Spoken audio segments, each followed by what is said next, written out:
بسم اللہ الرحمن الرحیم رب اشرح لی صدری ویسر لی امری واحلل عقدۃ من لسانی یفقهوا قولی صدق اللہ العلی العظیم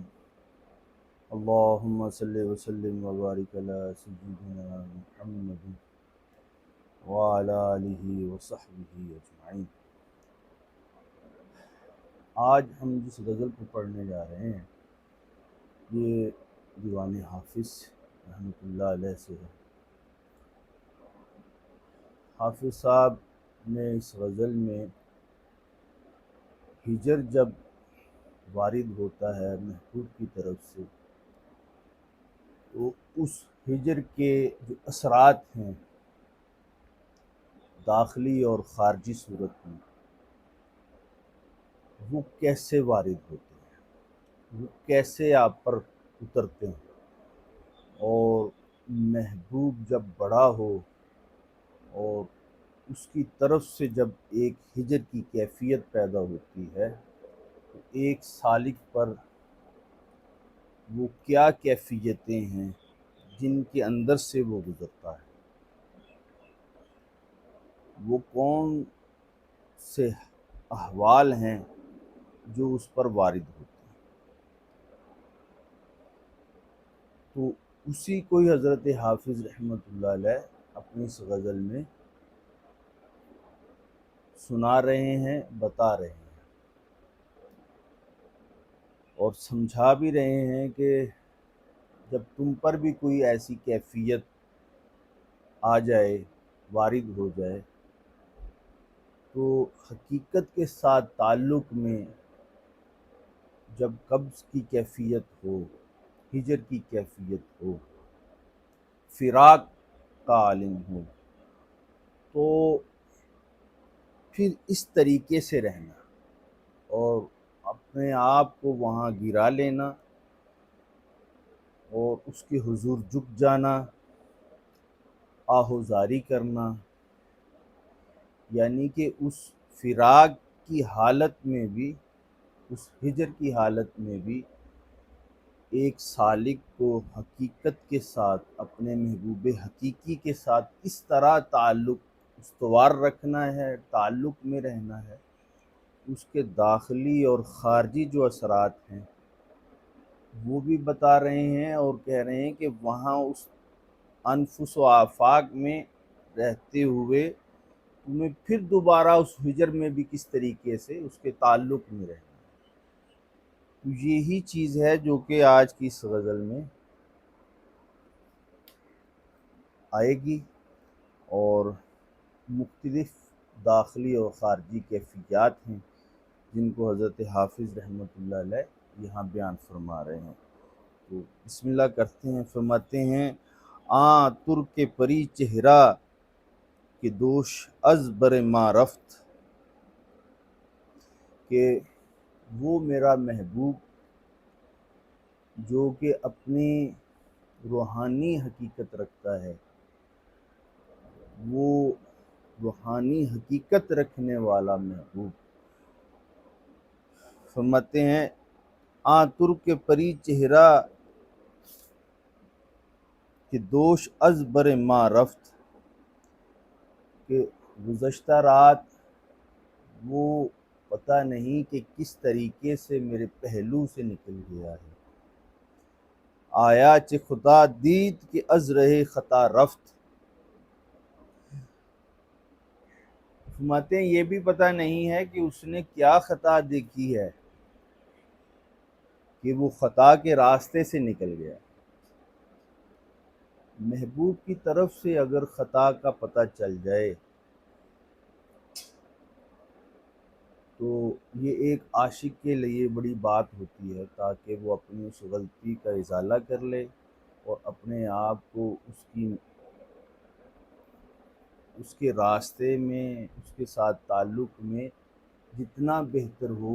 وہ خود کو بہتر رکھ سکے۔ یہ ہر ایک خواہش، یہ ہر ایک عاشق کی ایک خواہش ہوتی ہے کہ وہ محبوب کے ساتھ تعلق کو جتنا بہتر بنا سکتا ہے وہ اتنا بہتر بنانے کی کوشش میں لگا رہتا ہے۔ اور اس کو ایک ڈر بھی رہتا ہے کہ یہاں مجھ سے کوئی خطا نہ ہو جائے۔ تو آپ فرماتے ہیں کہ اب مجھے نہیں پتا کہ وہ کیا خطا ہوئی ہے کہ اب اسی خطا کو ہی اس نے راستہ بنا لیا۔ یہ دیکھے کہ راستے کی تشبیہ اور استعارہ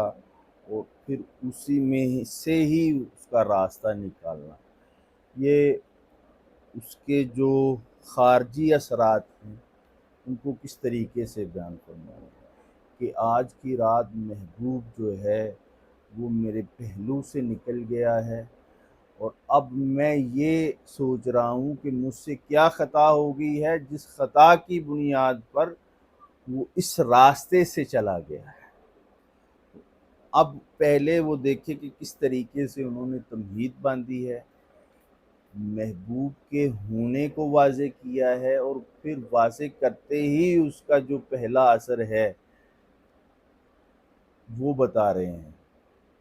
کہ مجھے یہ معلوم نہیں ہے کہ مجھ سے کیا خطا ہوئی ہے۔ محبوب اتنا بڑا محبوب ہے کہ وہ مجھ پر میری خطا کو بھی واضح نہیں کر رہا۔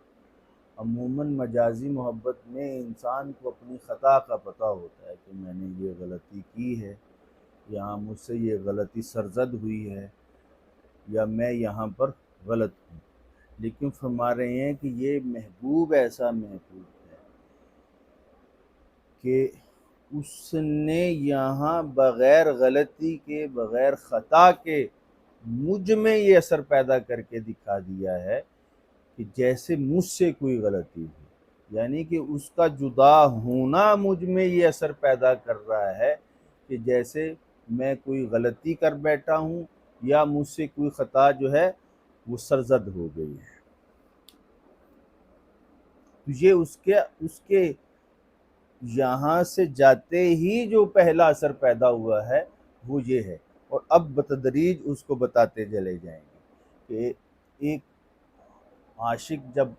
اپنے محبوب کے ساتھ تعلق میں ہوتا ہے تو پہلے جو وہ چیز سوچتا ہے وہ یہی ہوتی ہے کہ شاید مجھ سے کوئی خطا ہو گئی ہے۔ تو اب جب وہ اس سے نکلتا ہے تو پھر دوسرا خیال آتا ہے، اور پھر تیسرا، اور پھر اسی میں ہی خود کو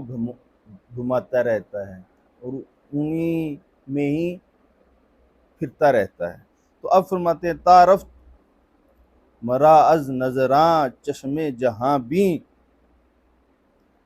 تو فرماتے ہیں کہ وہ ایسی آنکھ تھی کہ جو پورے زمانے کو جاننے والی تھی، زمانے میں جو جہاں بھی ہے اس کی حقیقت کو جاننے والی، اس کے اندر حکمت ایسی تھی، فراست ایسے تھی کہ وہ جس کو دیکھ لیتا تھا اس کی حقیقت کو بھی جان لیتا تھا۔ آپ فرماتے ہیں کہ میں بھی اس کے تعلق میں ہوں۔ فرماتے ہیں تعارفت مرا از نظراں چشم جہاں بین، تو کہتے ہیں کہ جب سے وہ زمانے کو جاننے والی آنکھ یہاں سے گئی ہے تو اب میرا کیا حال ہے۔ تو آگے فرماتے ہیں کس واقف ما نیس کی از دیدہ چہار رفت، فرماتے ہیں کسی کو کیا معلوم، کسی کو کیا علم کہ یہاں سے کون چلا گیا ہے، میری آنکھوں کے سامنے سے کون چلا گیا۔ وہ جو زمانے بھر کو اپنی آنکھوں سے جاننے والا تھا اس کی حقیقت کے ساتھ، تو اب فرماتے ہیں کہ لوگوں کو نہیں پتا کہ یہاں مجھ پر جو ہجر اترا ہے وہ کس طرح کا ہے۔ اب اس کا جو تیسرا اثر ہے وہ دکھا رہے ہیں برشمہ نے رفت از گزر آتش دل دوش، برشمہ نرفت از گزر آتش دل دوش، آں دود کے از سوزے جگر بر سر ما رفت، فرماتے ہیں کہ کل رات میرے دل میں ایسی آگ جل رہی تھی کہ میں اس کی وجہ سے جو شمع جل رہی تھی، جہاں پروانے منڈلا رہے تھے، اس سے نہیں گزرا۔ میں اپنے دل کی آگ میں اتنا جلا ہوا تھا،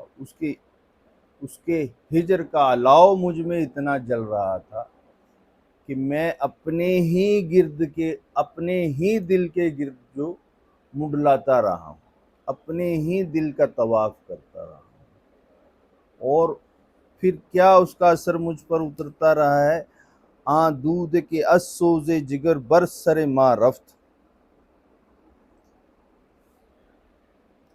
کہتے ہیں تمہیں کیا بتاؤں کہ وہ میرے جگر سے اٹھنے والا جو دھواں ہے وہ میرے سر سے کیسے گزرا، اس کے ہجر کا یہ جو اثر ہے وہ مجھ پر کیسے اتر رہا ہے کہ مجھے خود کی بھی خبر نہیں ہے، اور جب میں اپنے انفس میں اس کے ہجر کو محسوس کر رہا ہوں تو اس کے اثرات جو ہیں وہ باہر جو ہیں وہ مجھے ایک دیوانہ دکھا رہے ہیں، ایک ایسا شخص دکھا رہے ہیں جس کو خود اپنا ہوش نہیں ہے۔ اور پھر فرماتے ہیں دور از رخ تو دم بدم از گوشہ چشمم، سیلاب سرشک آمد و طوفان بلا رفت۔ فرماتے ہیں تیرے چہرے سے جو دوری اب مجھے ملی ہے تو اب اس کی وجہ سے میری آنکھوں میں ایک سیلاب اور ایک طوفان جو ہے وہ اترا ہوا ہے، یعنی کہ جذبات کا اتنا بہاؤ ہے کہ مجھے یہ نہیں سمجھ آ رہا کہ میں نے اپنے ان آنسوؤں کو کس طریقے سے روکنا ہے، اپنے ان جذبات کو کس طریقے سے ٹھنڈا کرنا ہے۔ وہ تو طوفان بن کر میرے اندر آئے ہوئے ہیں، اور اس صورت میں جو میری آنکھیں ہیں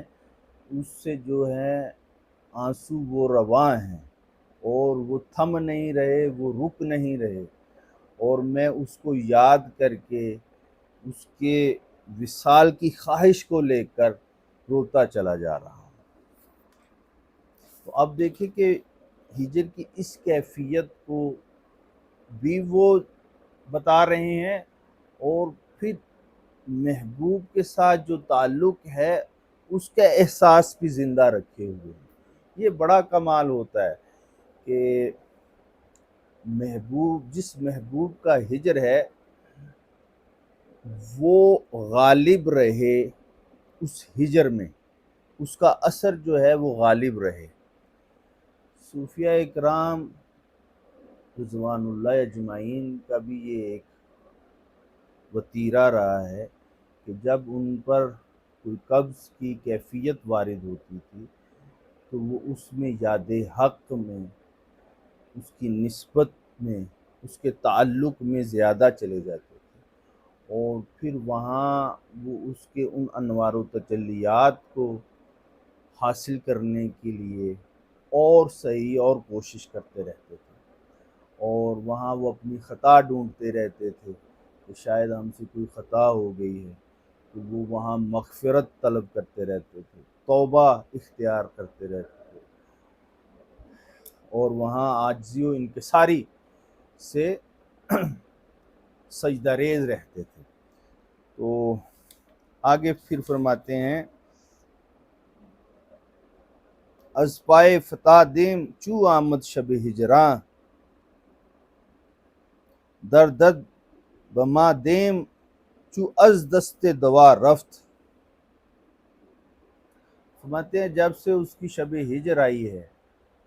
جب سے اس نے ہمیں اپنی شب ہجر میں مبتلا کیا ہے، ہم ٹوٹ کے رہ گئے، ہم بکھر گئے ہیں، اور اس کا دوسرا اثر کیا ہے جو باطنی ہے، جو داخلی ہے، وہ یہ ہے کہ اب اس کے جو درد کی دوا ہے وہ بھی ہاتھ میں نہیں ہے، کہ اب وہ آئے گا، اب وہ ملے گا تو ہی مجھے شفا جو ہے وہ حاصل ہوگی۔ تو فرماتے ہیں کہ جب سے اس نے اپنی شب ہجر میں ایک قبض کی کیفیت میں مبتلا کیا ہے تو میرے ہاتھ سے میرا درد جو ہے وہ بھی نکل گیا ہے، اور جو اس کی دوا ہے وہ بھی نکل گئی ہے۔ اور پھر آگے فرماتے ہیں اب دل وہاں کیا چاہتا ہے؟ دل گفت وسالش بدوا باز تواں یافت، عمریست کے عمرم ہم در کار دعا رفت۔ اب کہتے ہیں کہ دل میں یہ بات ڈالی گئی ہے، دل میں یہ بات پیدا ہوئی ہے کہ تم اس کو حاصل اگر کرنا چاہتے ہو تو پھر دعا کرو۔ جب مرض لا علاج ہو جاتا ہے، ظاہری ہیلے جو ہیں وہ کام نہیں آتے، تو پھر دعا وہ واحد راستہ ہے جس کے ذریعے سے اس کام کا حل نکالا جاتا ہے، وہاں ایک راستہ نکالا جاتا ہے اور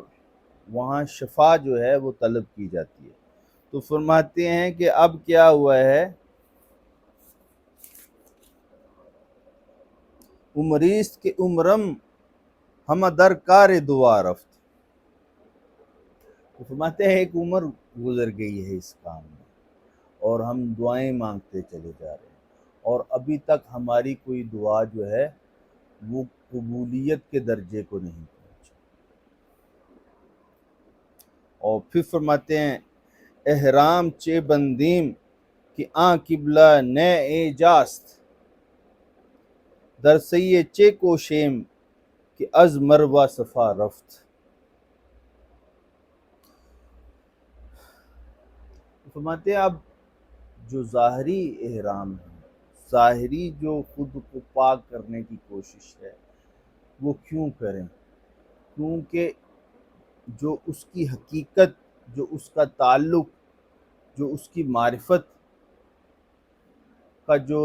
اثر تھا وہ ظاہری طور پر تو ہم میں نظر آ رہا ہے، لیکن باطنی طور پر وہ دبا ہوا ہے،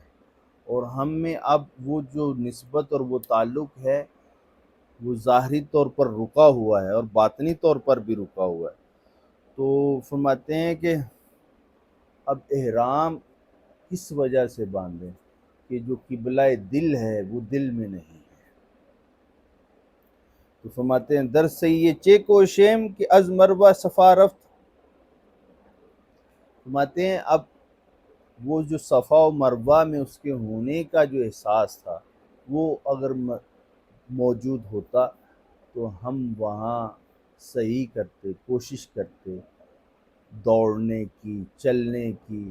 تسبیح و تحلیل کرنے کی، اس کا ذکر کرنے کی۔ اور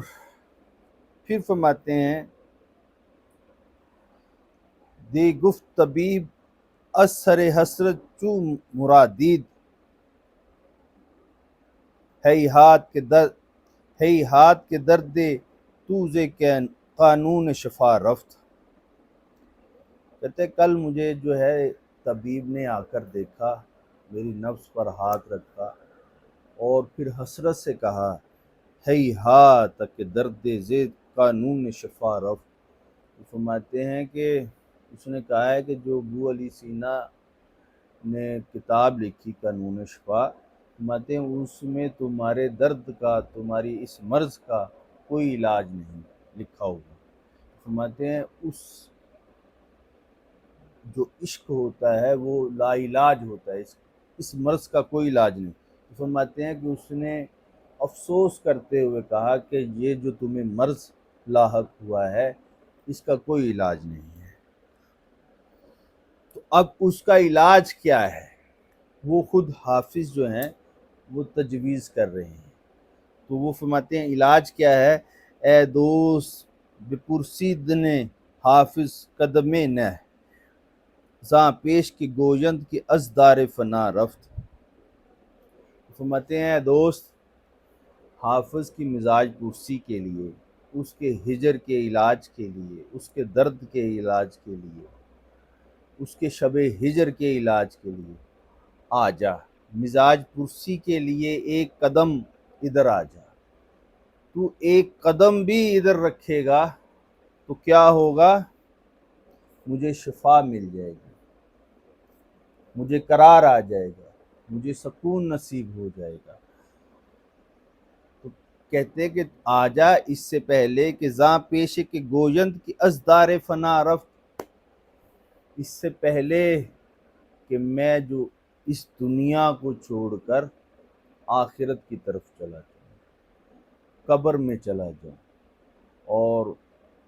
پھر وہ موقع نہ مل سکے